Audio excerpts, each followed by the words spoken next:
বন্ধুরা নিয়ে চলে এসেছে নতুন ভিডিও।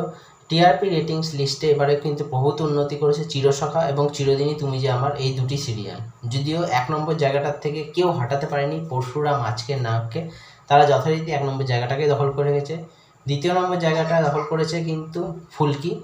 3য় নম্বরে রয়েছে দুটি ধারাবাহিক, এক জগদ্ধাত্রী এবং দ্বিতীয় হচ্ছে চিরসখা, যারা কিন্তু এই সপ্তাহ দুর্দান্ত কিছু উপহার দিয়েছে দর্শকদের। 4র্থ নম্বর জায়গাটা রয়েছে রাজরাজেশ্বরী রানী ভবানী, যারা আগেরবারও কিন্তু 1 থেকে 5-এর মধ্যে ছিল, এবারও কিন্তু সেই হয়েছে। 5ম নম্বর জায়গাটা রেখেছে কিন্তু রাঙামতি তীরন্দাজ এবং পরিণীতা, যারা কিন্তু অনেক সপ্তাহ ধরে আমরা দেখতে পাচ্ছিলাম 6-7-এ চলে যাচ্ছিলো, এবার কিন্তু 1 থেকে 5-এর মধ্যে ঢুকতে পেরেছে। 6ষ্ঠ নম্বর জায়গাটা রেখেছে কিন্তু চিরদিনই তুমি যে আমার, যেটা কিন্তু তাদের এই মুহূর্তে বলা চলে বেস্ট রেটিংস, কারণ এখনও পর্যন্ত দেখা যাচ্ছিলো 7-8 এরকম যাচ্ছিলো, এবারে 6-এ চলে এসছে। 7 নম্বর জায়গাটা রেখেছে কিন্তু দুটি ধারাবাহিক, অনুরাগের ছোঁয়া এবং গৃহপ্রবেশ।